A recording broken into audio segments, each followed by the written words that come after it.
সিনেমাটি শুরু হয় বেলাকে বিমানবন্দরে অবতরণের মাধ্যমে। লস অ্যাঞ্জেলেসের উজ্জ্বল আলো এবং শহরের বিশালতার মাঝে বেলার আগমনকে খুব সাধারণ এবং কিছুটা একাকী দেখায়। সে এখানে এসেছে একটি স্বপ্ন নিয়ে, আর তা হল একজন বিখ্যাত অ্যাডাল্ট তারকা হওয়া। বেলা তার নতুন পরিবেশে মানিয়ে নেওয়ার চেষ্টা করে। সে যখন প্রথমবার একটি সেটে পৌঁছায়, সে এখানে ইন্ডাস্ট্রির কিছু পরিচিত মুখ এবং সহকর্মীদের সাথে পরিচিত হয়। এই অংশটিতে কোনো বড় ধরনের অ্যাকশন বা উত্তেজনা নেই, বরং এটি বেলার বাইরের জগৎ থেকে সম্পূর্ণ আলাদা একটি অপরিচিত জগতের প্রতি তার কৌতূহলকে তুলে ধরে। সেটের পরিবেশটি ছিল যান্ত্রিক, যেখানে আবেগ বা ব্যক্তিগত সম্পর্কের চেয়ে কাজটিকে বেশি প্রাধান্য দেওয়া হয়, যা পরবর্তী বড় পরিবর্তনের ইঙ্গিত দেয়। বেলার পোশাক পরিচ্ছদ, কথা বলার ধরন এবং চারপাশের পরিবেশের সাথে তার অসামঞ্জস্যতা পরিষ্কার বুঝিয়ে দেয় যে সে এমন এক জগতে পা রেখেছে যা তার কল্পনার চেয়ে অনেক বেশি কঠিন। সে যখন প্রথমবার সেটের প্রস্তুতি নেয়, তখন ক্যামেরা তার প্রতিটি ছোট ছোট শারীরিক অভিব্যক্তি এবং স্নায়বিক চাপের ওপর ফোকাস করে। এরপরই ছিল বেলার জন্য প্রথম বড় পরীক্ষা এবং তার স্বপ্ন ও বাস্তবতার মধ্যকার বিশাল ফারাকের প্রথম পরিচয়। এই সময়ে বেলা তার প্রথম সেটে কাজ করার অভিজ্ঞতা লাভ করে, যা তার রোমান্টিক ধারণাকে পুরোপুরি চূর্ণবিচূর্ণ করে দেয়। শুরুতে বেলা খুবই আত্মবিশ্বাসী এবং উত্তেজিত ছিল, কারণ সে মনে করেছিল এটি কেবল একটি কাজ। কিন্তু সেটে প্রবেশের পর থেকে পরিস্থিতি দ্রুত বদলাতে শুরু করে। সেটের পরিবেশটি মোটেই বন্ধুত্বপূর্ণ বা স্বাচ্ছন্দ্যময় ছিল না, বরং সেখানে এক ধরনের যান্ত্রিকতা এবং শীতলতা ছিল। বেলাকে তার সহকর্মীদের সাথে কাজ করতে গিয়ে প্রথম থেকেই অস্বস্তিকর পরিস্থিতির মুখোমুখি হতে হয়। বিশেষ করে নির্দেশনার ধরন এবং ক্যামেরা অ্যাঙ্গেলগুলো তার কাছে সম্পূর্ণ নতুন ও বিভীষিকাময় মনে হয়। এই সময় বেলার ক্রমশ পরিবর্তন লক্ষ্য করা যায়। এই অংশটি খুব স্পষ্টভাবে দেখায় যে পর্নো ইন্ডাস্ট্রিটি কতটা অমানবিক। বেলাকে প্রতিনিয়ত তার সীমাবদ্ধতা অতিক্রম করতে চাপ দেওয়া হয়, এবং সে বুঝতে পারে যে এই পথে টিকে থাকতে হলে তাকে নিজের আবেগগুলোকে সম্পূর্ণ মুছে ফেলতে হবে। আর এভাবেই বেলা তার নতুন কর্মজীবনের কঠোর বাস্তবতার সাথে কিছুটা মানিয়ে নেওয়ার অভিনয় শুরু করে। প্রথম দিকে বেলা ইন্ডাস্ট্রির সিনিয়র সহকর্মীদের সাথে মেলামেশার মাধ্যমে নিজেকে আরও বেশি প্রতিষ্ঠিত করার চেষ্টা করে। সে বুঝতে পারে যে এই শিল্পে কেবল শারীরিক অভিনয় যথেষ্ট নয়, বরং এর পেছনে একটি নির্দিষ্ট ধরনের ব্যক্তিত্ব তৈরি করা প্রয়োজন। সে এমনভাবে কথা বলা এবং চলার চেষ্টা করে যা এই ইন্ডাস্ট্রির মানুষের কাছে গ্রহণযোগ্য। সে অন্যান্য পর্ণ তারকাদের সাথে মিশে তাদের সংগ্রামের কথা জানতে পারে। বেলা বুঝতে পারে যে সবাই এখানে কোনো না কোনো ব্যক্তিগত কারণে বা পরিস্থিতির শিকার হয়ে এসেছে, তবে কারো সাথেই তার গভীর কোনো মানসিক সংযোগ গড়ে ওঠে না। সবাই যেন একে অপরের প্রতিযোগী। আর এদিকে সেটে তার ওপর চাপ বাড়তে থাকে, এবং পরিচালক ও কলাকুশলীরা তাকে বারবার সতর্ক করে যে যদি সে যথেষ্ট ভালো পারফর্ম না করে তবে সে তার জায়গা হারিয়ে ফেলবে। বেলা লক্ষ্য করে যে সেটের বাইরেও ইন্ডাস্ট্রি তার নিয়ন্ত্রণ ছাড়ছে না। তাকে নিয়মিত অডিশন দিতে হয়, এজেন্টের সাথে যোগাযোগ রাখতে হয়, এবং নিজের জনপ্রিয়তার সম্পর্ক আরও জটিল হয়। সে দেখে যে এই ইন্ডাস্ট্রিতে প্রকৃত বন্ধুত্ব বা বিশ্বস্ততা বলে কিছু নেই, প্রতিটি সম্পর্কই ব্যবসায়িক স্বার্থে মোড়ানো। তার চোখের দৃষ্টিতে আগের সেই কৌতূহল পুরোপুরি হারিয়ে গেছে, সেখানে এখন শুধুই এক ধরনের নির্লিপ্ততা এবং শূন্যতা।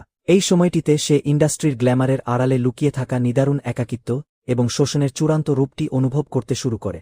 বেলা এখন অনেক বেশি পরিচিত মুখ, কিন্তু এই খ্যাতির দাম তাকে দিতে হচ্ছে নিজের মানসিক সুস্থতার বিনিময়ে। এক পর্যায়ে বেলা এমন একটি সেটে কাজ করার সুযোগ পায় যা তাকে ক্যারিয়ারের নতুন উচ্চতায় নিয়ে যাওয়ার প্রতিশ্রুতি দেয়। কিন্তু সেই উচ্চতায় পৌঁছানোর জন্য তাকে এমন সব কাজের সাথে মানিয়ে নিতে হয় যা তার প্রাথমিক নৈতিকতা এবং আত্মমর্যাদার অনেক নিচে। সেটে নির্দেশনার চেয়ে তার ওপর চালানো মানসিক চাপ বেশি দৃশ্যমান। সহকর্মীদের সাথে তার কথোপকথনগুলো এখন অনেক বেশি নির্লিপ্ত এবং ব্যবসায়িক। বন্ধুত্বের কোনো ছিটেফোঁটা সেখানে অবশিষ্ট নেই। এই সময়ের সবচেয়ে গুরুত্বপূর্ণ দিক হল বেলার অভ্যন্তরীণ সংঘাত। একদিকে সে খ্যাতি ও সাফল্যের নেশায় বুঁদ হয়ে থাকতে চায়, অন্যদিকে তার নিজের ভেতরকার মানুষটি প্রতিনিয়ত বিদ্রোহ করছে। সে যখন সেটের বাইরে থাকে, তখন লস অ্যাঞ্জেলেসের উজ্জ্বল আলো তার কাছে বড়ই অপরিচিত মনে হয়। সে বুঝতে পারে এই শহরে তার পরিচিত কেউ নেই যে তাকে বুঝতে পারবে। তার ফোন, সোশ্যাল মিডিয়া এবং ভক্তদের প্রশংসা তাকে একটি কৃত্রিম বলয়ে আটকে রেখেছে, যেখানে বেলার মধ্যে এক ধরনের চরম হতাশা ও বিষণ্ণতা ভর করে। সে যখন আয়নায় নিজের দিকে তাকায়, তখন সে আর আগের বেলার প্রতিচ্ছবি খুঁজে পায় না। ইন্ডাস্ট্রির তৈরি করা এই নতুন ইমেজটি তাকে ভেতর থেকে নিঃশেষ করে দিচ্ছে। সে এখন শুধু একজন পারফর্মার, যার কোনো নিজস্ব সত্তা নেই। সিনেমার এই অংশে বেলার জীবনের সংকটগুলো চূড়ান্ত রূপ ধারণ করে, এবং এটি একটি ভয়াবহ পরিণতির দিকে ধাবিত হয়। এই পর্যায়ে বেলা নিজেকে সম্পূর্ণভাবে ইন্ডাস্ট্রির স্রোতে বিলীন করে দেয়। সেটে তার উপস্থিতিকে আর কারো কাছে ব্যক্তি হিসেবে গণ্য করা হয় না, বরং সে এখন একটি যন্ত্রের মতো কাজ করে যায়। তার ওপর কাজ বা শুটিংয়ের চাপ এমন পর্যায়ে পৌঁছায় যে সে মানসিকভাবে চূড়ান্ত অবসাদগ্রস্ত হয়ে পড়ে।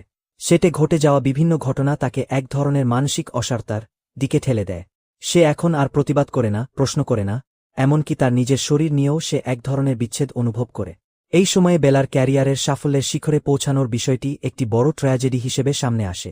সে যে খ্যাতি চেয়েছিল তা সে পায়, কিন্তু বিনিময়ে সে হারায় তার ব্যক্তিগত স্বাধীনতা এবং আত্মসম্মান। তার আশেপাশে থাকা মানুষগুলো, যারা তাকে ক্যারিয়ারের এই পথে সহায়তা করেছিল, তারা তাকে শুধুমাত্র ব্যবসার অংশ হিসেবে ব্যবহার করতে থাকে। বেলার বিচ্ছিন্নতা এখন এতটাই প্রকট যে সেটের উজ্জ্বল আলো এবং চিৎকার তাকে আর স্পর্শ করে না। তার নির্লিপ্ত দৃষ্টি দেখে বোঝা যায় যে সে ভেতরে ভেতরে মরে গেছে। সবচেয়ে বেদনাদায়ক দৃশ্যগুলো এই সময়ের শেষ দিকে আসে, যেখানে বেলা তার সুইডেনের ফেলে আসা জীবনের সাথে বর্তমানের এই নিষ্ঠুর বাস্তবতার তুলনা করে। লস অ্যাঞ্জেলেসের চাকচিক্য এখন তার কাছে কারাগারের মতো মনে হয়। সে বুঝতে পারে যে স্বপ্নের পেছনে সে এত পথ পাড়ি দিয়ে এসেছে, সেই স্বপ্ন তাকে দিয়েছে শুধু এক গভীর শূন্যতা। এই অংশটি পুরো সিনেমার সবচেয়ে বিষাদময় অধ্যায়, যা বেলার অবধারিত পতনের চিত্র তুলে ধরে। সিনেমার শেষের এই অংশে বেলা তার এই বিভীষিকাময় অভিজ্ঞতার এক চূড়ান্ত পরিণতির মুখোমুখি হয়। এখানে কোনো চিরাচরিত সিনেমাটিক সমাধান বা হ্যাপিনেস নেই, বরং এটি বেলার জীবনের এক নির্মম বাস্তবতার সমাপ্তি। এই পর্যায়ে বেলা উপলব্ধি করে যে সে লস অ্যাঞ্জেলেসের এই শিল্পে নিজেকে পুরোপুরি বিলীন করে দিয়েছে। সেটে কাজ করার সময় যে শারীরিক ও মানসিক অবস্থা বা নামনেস তার মধ্যে তৈরি হয়েছিল, তা এখন তার অস্তিত্বের প্রধান বৈশিষ্ট্য হয়ে দাঁড়িয়েছে। সিনেমাটি কোনো মেলোড্রামাটিক মুহূর্ত ছাড়াই দেখায় যে কিভাবে সে তার আগের পরিচয়, মূল্যবোধ এবং স্বপ্নগুলো একে একে বিসর্জন দিয়েছে। তার চারপাশের মানুষ এবং এই ইন্ডাস্ট্রি তাকে একজন মানুষ হিসেবে নয়, বরং একটি ব্যবসায়িক উপাদানের চেয়ে বেশি কিছু মনে করেনি। শেষ দৃশ্যে বেলার চোখে কোনো উজ্জ্বলতা নেই, বরং এক গভীর শূন্যতা এবং অবসাদ ফুটে ওঠে। সে এমন এক স্তরে পৌঁছেছে যেখানে আবেগ প্রকাশ করা বা না করা তার কাছে একই বিষয়। সে যখন আয়নার সামনে দাঁড়ায়, তখন সে যে মানুষটিকে দেখে, সে আর সেই উচ্চাকাঙ্ক্ষী তরুণী নয় যে সুইডেন থেকে বড় হওয়ার স্বপ্ন নিয়ে এসেছিল। সে বুঝতে পারে এই ইন্ডাস্ট্রি তাকে গড়ার চেয়ে বেশি ভেঙেছে। তার এই যাত্রার শেষে কোনো বিশাল সাফল্য বা পরাজয় নেই, আছে শুধু নিজের সত্তার নিখোঁজ হওয়ার এক নিস্তব্ধ অনুভূতি। শেষ পর্যন্ত সে লস অ্যাঞ্জেলেসের সেই বিশাল জাঁকজমকপূর্ণ জীবনের ভিড়ে নিজেকে হারিয়ে ফেলে, এক অসম্পূর্ণ মানুষ হিসেবে, যার জীবনের শ্রেষ্ঠ সময়গুলো এই নিষ্ঠুর ইন্ডাস্ট্রির চাকাপিষ্ট করে দিয়েছে।